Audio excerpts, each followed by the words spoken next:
Why is the Ethiopian calendar 7 years behind? Why does it have 13 months instead of 12? We have the answers to all these fascinating questions. In this episode of Living Traditions on Timbuktu Tales, we delve into the story of the Ethiopian calendar, going on an epic journey to uncover its mysteries.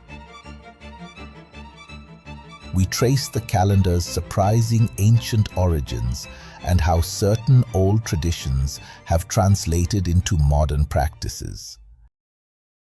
Additionally, we highlight how the Ethiopian calendar compares to two other traditional calendar systems in Africa: the lunar calendar of the Igbo people from West Africa and the solar-lunar calendars of the Gabra people from Eastern Africa.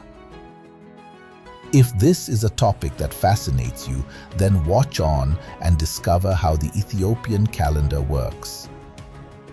Remember to like, share, and subscribe to Timbuktu Tales to watch more of such amazing tales from Africa.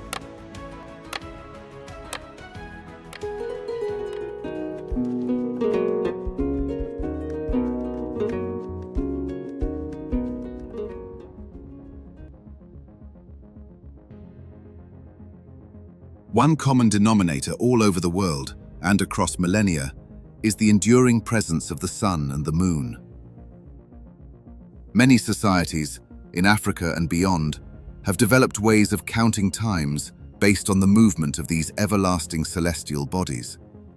Consequently, while the skies may look very much the same the world over, with the sun shining during the day and the moon glowing at night, how time is counted differs from one society to another.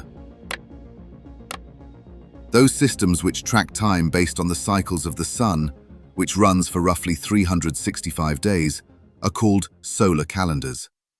On the other hand, the systems which do so using the moon across roughly 354 days are referred to as lunar calendars. Many systems use a combination of lunar and solar systems, as well as seasonal patterns, such as rains, tied to agricultural and other economic activities. Furthermore, and more often than not, these calendars are also usually tied to religious beliefs. There are hundreds of different kinds of ancient calendar systems that have traditionally been used to govern daily life, religious matters, and economic activities across Africa. For instance, in West Africa, the Igbo people, who are mainly found in Nigeria, have a 13-month lunar calendar following the cycle of the moon. And because trading is a principal economic activity amongst the Igbo, the calendar comprises 4 days per week, each day corresponding to a particular market day. These 4 days of the week are Afo, Nkwo, Eke, and Orie. A new market day in the Igbo calendar begins at sundown. Each market day lasts until the next sundown, marking the transition to a new day. There are 7 weeks per month, yielding a year with 364 days. The Igbo calendar is splattered with multiple festivals throughout the year. These ceremonies, including the New Yam Festival to mark the start of the planting season, are often accompanied by masked dancers. The masquerades, in their different shapes, colors, and sizes, each represent the ancestral spirits that cleanse the earth and bless the people as they cross from one point in time to the next.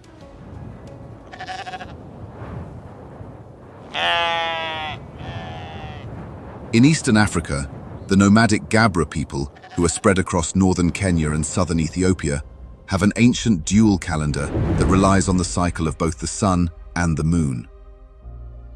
The Gabra describe the physical passage of time in a day as guya, while also giving specific spiritual importance to each day through a term known as ayana. The physical nature of time in a day is used to track the seasons, to govern movements of people and livestock. On the other hand, the spiritual nature of a day is used to govern ritual activities. Because each day has its own spirit, there are male priests who also serve as the society's timekeepers. These priests not only calculate the dates based on the solar and lunar cycles, but also prescribe rituals to be performed for the continuity of the society. When the new moon appears, each Gabra household performs a private ceremony led by the head of the family. In such ceremonies, fathers decorate their sons' eyebrows with incense, while chanting a blessing along the lines of, "Grow well, become a young man of your generation's set, love your younger brothers, love your animals."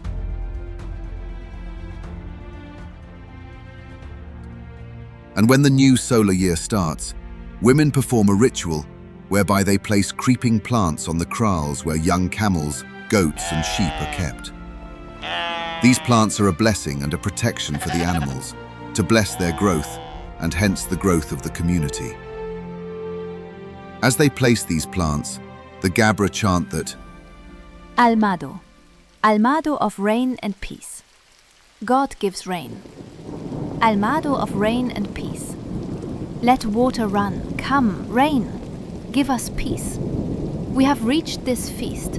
May we arrive the feast of the new year. Rain. It has rained here. These rains are largely formed several hundred kilometers north of the Gabra heartland, where the highlands rise sharply, far away from the flat and dry lands the Gabra call home.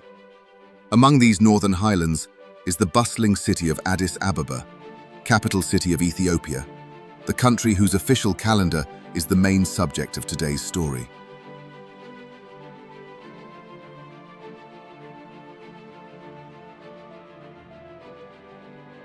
The Ethiopian calendar is officially called the Ge'ez calendar. Ge'ez is an ancient language spoken in the regions of northern Ethiopia, such as Axum, where the calendar first started to be used more than 1,500 years ago. In the Ethiopian calendar, time starts with the birth of Jesus Christ. That is because the kingdom of Axum, where the calendar was first adopted, was a Christian kingdom.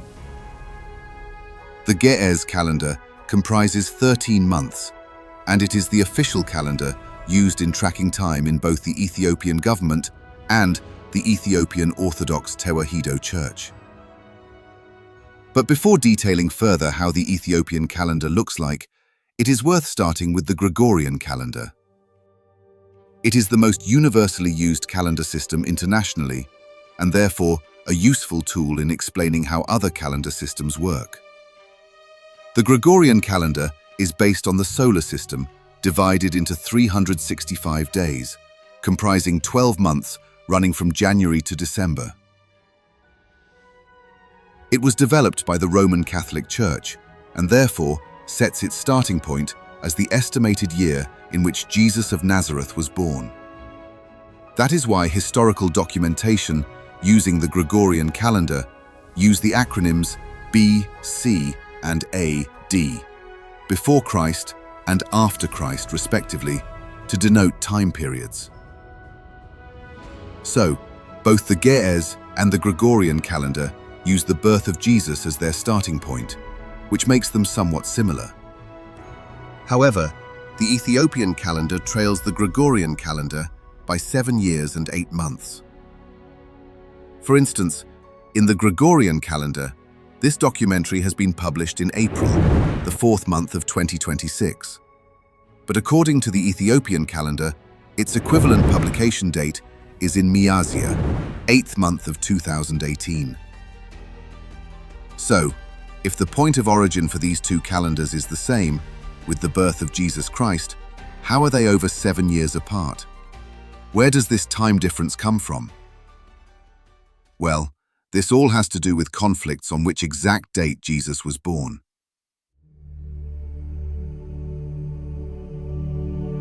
The Ethiopian Orthodox Tewahedo Church was established by Christian missionaries from the Coptic Orthodox Church, who alongside their faith brought with them their calendar system.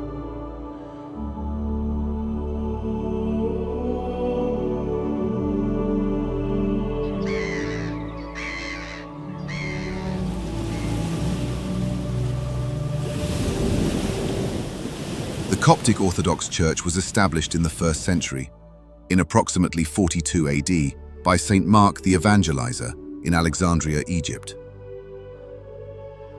The church then grew into the largest Christian community in Egypt, then spreading across to Sinai, and eventually becoming the largest Christian community in the Middle East, including Lebanon. The Coptic Orthodox Church believes that the actual date Jesus was born was 7 years and 8 months later than what the Roman Catholic Church believes it to be. Thus, the Coptic calendar and the Gregorian calendar have a 7-year and 8-month discrepancy. About 3 centuries after the establishment of the church in Alexandria, it spread downwards to Axum in present-day Ethiopia. Therefore, since the Ethiopian Orthodox Church utilizes the calendar that was first codified in the Coptic Church, it also has a timeline that is seemingly 7 years and 8 months behind the Gregorian calendar. Per Coptic and Ethiopian Orthodox traditions, however, this is the correct timeline, and they are right on time.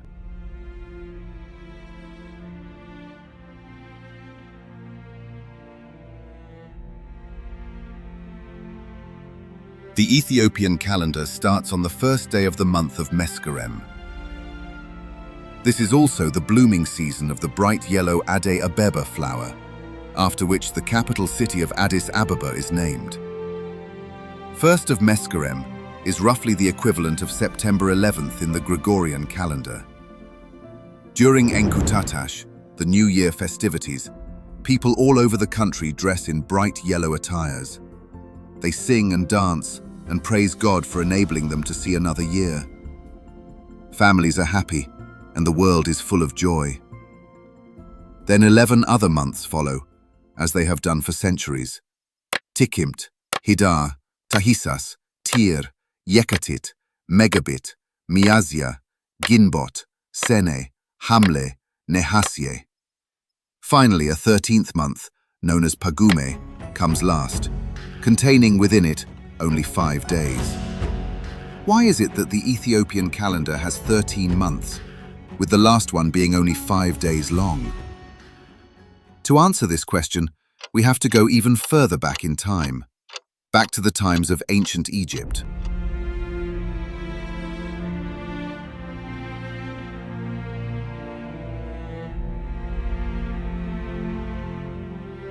The Egyptians viewed time and seasons as divine cosmic order linked to creator gods like Ra, the sun god, and Thoth, the god of wisdom and knowledge, who is often credited with inventing or perfecting the calendar.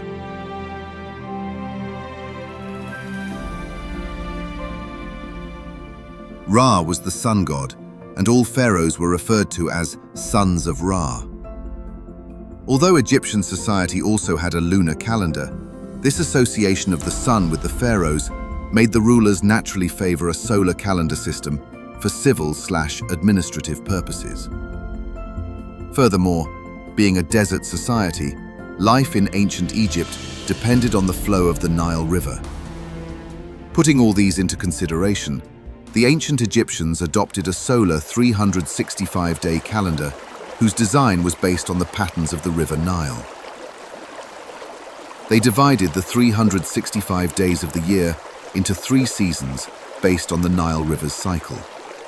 This calendar system, which is still used in modern Egypt for tracking agricultural activities, comprised of 1. The flooding season when waters were at their highest. 2. The planting season when waters were moderate. And 3. The harvest season when waters had receded to their lowest levels. Each of these 3 seasons had exactly 4 months, and each month had exactly 30 days. Therefore, the total number of months came to 12, and the total number of days came to 360. However, a real solar year is about 365 days long. To bridge the gap, the ancient Egyptians added 5 extra special days at the very end of the year. This created a 13th month, comprising 5 days in normal years and 6 days in a leap year. This extra month was treated as one long holiday, with each day allocated to celebrating the birthdays of 5 major gods: Osiris, Horus, Set, Isis, and Nephthys. The Egyptians would dance and party all along the banks of the Nile across these 5 days, celebrating the gods for seeing them through another year and welcoming the new year. Many centuries later, this ancient Egyptian tradition of 13 months in a calendar year flowed up the Nile River into modern-day Ethiopia. There, it inspired the Ge'ez calendar that is still in use, even at this very moment.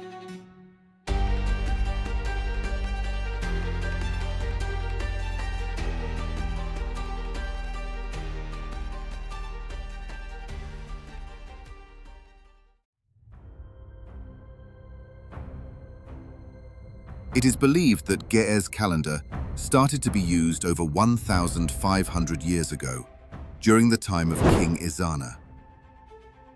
Ezana was king of Axum, an old kingdom in what is now the northern Ethiopian region of Tigray and parts of what is now the country of Eritrea. Traditions state that those 15 centuries ago, a cloth trader from what is now Lebanon journeyed across the Red Sea to sell his merchandise along the East African coast. Among the people on his ship were 2 brothers, his apprentices. The older one was called Frumentius, while the other one was called Adesius. Both of them were Coptic Orthodox Christians.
Unfortunately, during the journey, they got shipwrecked.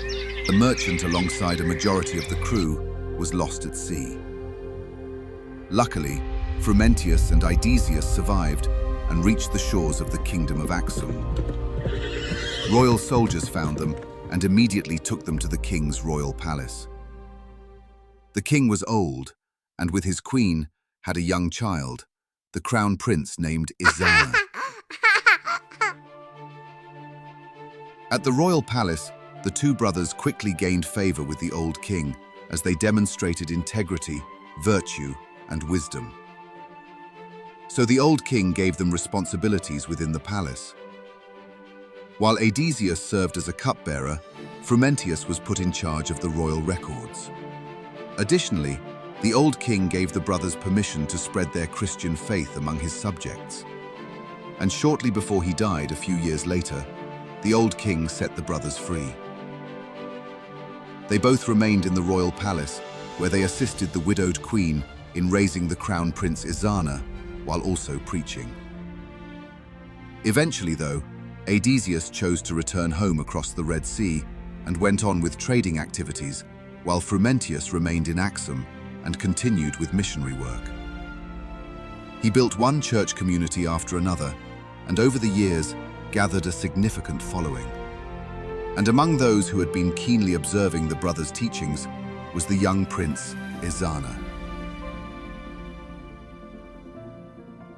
When Prince Ezana, now a grown man, finally took over as king, Frumentius went on a journey he had been looking forward to for a long time. Frumentius traveled to Alexandria in Egypt to visit Athanasius, the patriarch or pope of the Coptic Orthodox Church. When he arrived at the pope's office at the St. Mark Church, Frumentius immediately reported on the status of Christianity in Axum. In his report, he testified to the missionary work that he and his followers had done in the kingdom by the Red Sea. He begged Athanasius to send a bishop to Axum to lead the new community of worshippers. After keenly listening to Frumentius, the patriarch declared to the priests, "We will find no one who is better than he to be bishop." The pope then told Frumentius, "What other man can we find than you, who has already carried out such works?" That's how Frumentius was made the first bishop of the Axumite Empire. And upon being so elevated by the Pope, he took the ordination name Abba Salama I, meaning Father of Peace. He was also known by the honorary name Kesate Berhan, meaning the Revealer of Light or the Illuminator. Upon his return to Axum, Abba Salama converted more people to the faith, beginning with the young king Ezana. The moment Ezana converted to Christianity, he made the Coptic calendar brought back from Alexandria the official calendar of the state. He retained all its elements, with only one thing changed. He named each of the 13 months in his Ge'ez language. Centuries flowed by. As the kingdom of Axum grew outwards, so did use of the Ge'ez calendar. Successor states to the kingdom of Axum later spread beyond the rugged highlands of Tigray and present-day Eritrea and covered more landmass. First to its immediate neighbors, such as Gondar and Lalibela, and then expanded further downwards and outwards into areas such as Jijiga, Awassa, and Gambela. Because the calendar was used officially by both the church for governing cultural matters and by successive governments for day-to-day administrative matters, at each stage of the growth in landmass of successors to the kingdom of Axum, usage of the calendar solidified. By the end of Emperor Menelik II's reign, in 1913 on the Gregorian calendar and 1907 on the Ge'ez calendar, the country then known as Abyssinia had more than doubled in size. This is what largely built into modern borders of the Federal Democratic Republic of Ethiopia. Therefore, in Ethiopia today, the government uses the Gregorian calendar to address matters related to international matters, such as scheduling flights and assigning dates to international treaties. For local matters, however, both the government and the Ethiopian Orthodox Tewahedo Church utilize the Ge'ez calendar, just as they have done for centuries.